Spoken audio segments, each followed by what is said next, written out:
Artículo 4 de la Ley del Impuesto sobre la Renta. En esencia, este artículo aborda aspectos relacionados con la doble tributación.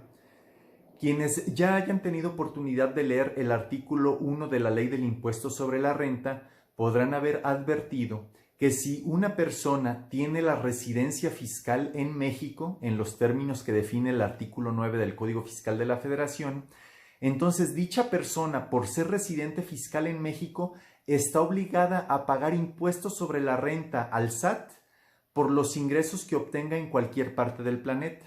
Es decir, si yo, José Miguel, soy residente fiscal en México y obtengo ingresos en Argentina, Perú, Bolivia, Chile, etc., tengo que rendirle cuentas al fisco mexicano respecto de los ingresos que provienen de todos esos países.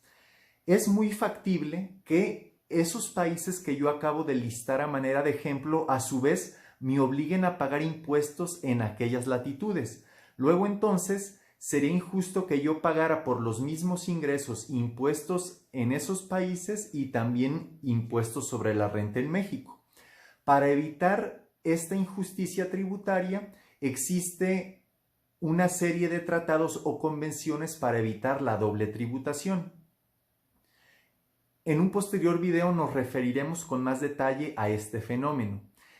Pero, teniendo en cuenta este contexto, ¿cuáles son los temas que aborda el artículo 4 de la ley del ISR con referencia a la doble tributación? En primer lugar, nos dice que los beneficios que ofrezcan los tratados para evitar la doble tributación solo serán aplicables a aquellos contribuyentes que acrediten tener residencia en el país extranjero de que se trate.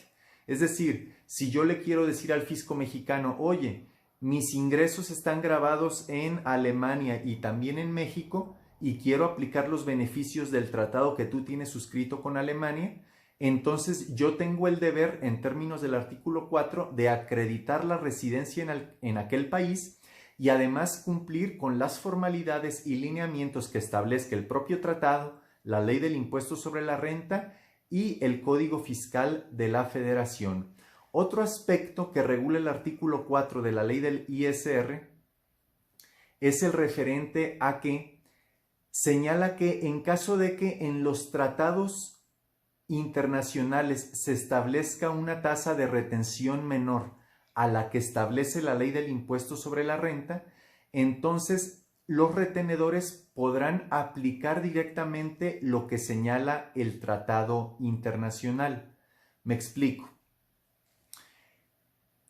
Quienes ya leyeron el artículo 1 de la ley del ISR saben que si un residente en el extranjero obtiene ingresos en México, está obligado a pagar impuestos sobre la renta aquí en el país solo por los ingresos atribuibles al establecimiento permanente o fuente de riqueza en México. Ejemplifiquemos. Si un extranjero me renta una maquinaria para que yo la utilice aquí en el país y le pago renta por el uso de esa máquina, entonces yo al momento de pagarle la renta le tengo que quitar cierta cantidad para yo entregársela al fisco. Yo que pagué la renta tengo el carácter de retenedor de acuerdo a la ley fiscal. Y eso que le estoy quitando de la renta y se lo estoy entregando al fisco es el ISR que le correspondería pagar al extranjero.